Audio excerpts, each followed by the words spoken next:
All right, good morning, everyone. It is, let's see, 9:01 in the morning of April 12th, 2022, and this is my pre-market strategy session. So, today, I titled the video a consolidation zone.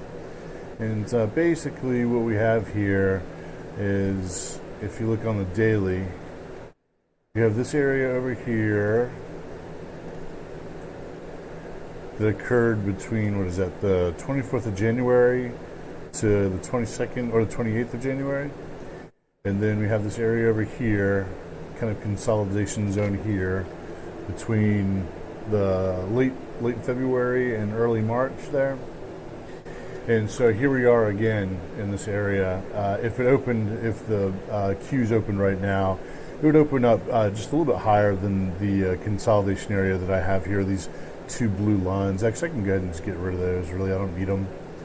But that it just kind of delineates the price areas a little bit for visualization. But I don't think it's really necessary to have lines on there. So to me right now, it kind of looks like where we are. It was support back here. It was resistance here. Now that we've run up above it, this area ought to act as support for a run up. If it doesn't act as support, then and fails in this area, then we'll know we're going to go down and test these lows over here.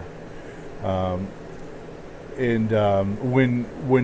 we'll know. I mean, if it breaks up above, then we're going to test this area over here, and possibly an even 400 on the Qs.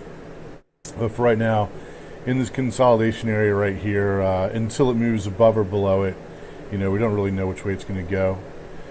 So a bit of indecisiveness on the market. It'll be a good day to, in my opinion, to just kind of sit back and take the trades as they come. Of course, that's pretty much anything. You can see here it's gone into overbought territory. Let's take a look at the VIX real quick.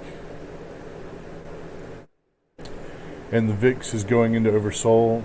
So a move out of oversold conditions and up toward overbought on the VIX and then down to oversold on the Qs is probably the best setup to look for a trade.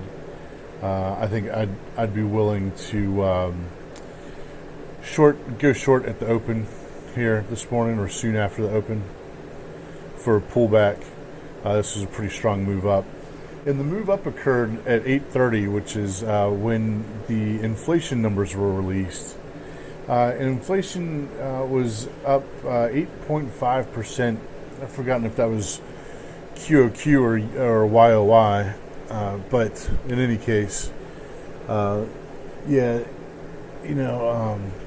it's curious to me. Usually, inflation going higher would be an indication that the Fed is more likely to raise rates, which will cause monetary conditions to tighten, and Wall Street definitely doesn't like monetary conditions tightening. So it seems to me a little bit strange that we get a CPI report that's really quite high, and then the market goes up. But there's no real rational explanation for the way the market moves, especially from minute to minute sometimes.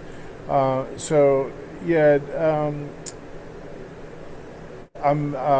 tend to be bearish on this. I think I don't know what this run up is. Maybe it's a shake off. Maybe it's something to scare the bears. Don't know. But my guess is that high inflation is going to be bad news, because that means that the Fed is much more likely to tighten aggressively, and that will tighten liquidity, which will be pretty bad for the markets, in my opinion. So, all right. And outside of that, that's the kind of the overall narrative there. Looks like everything's catching a bid right now. Oil's up. Just about everything is up right now. We'll see how this all works out. I'm more leaning to the bear side of the trade than I am the bull side. So I'll be looking for bear setups. All right, everybody. Good luck out there. Keep your risk tight. click like, share, subscribe, leave a comment, tap the bell, and I will see you at tomorrow morning's strategy session. I am out.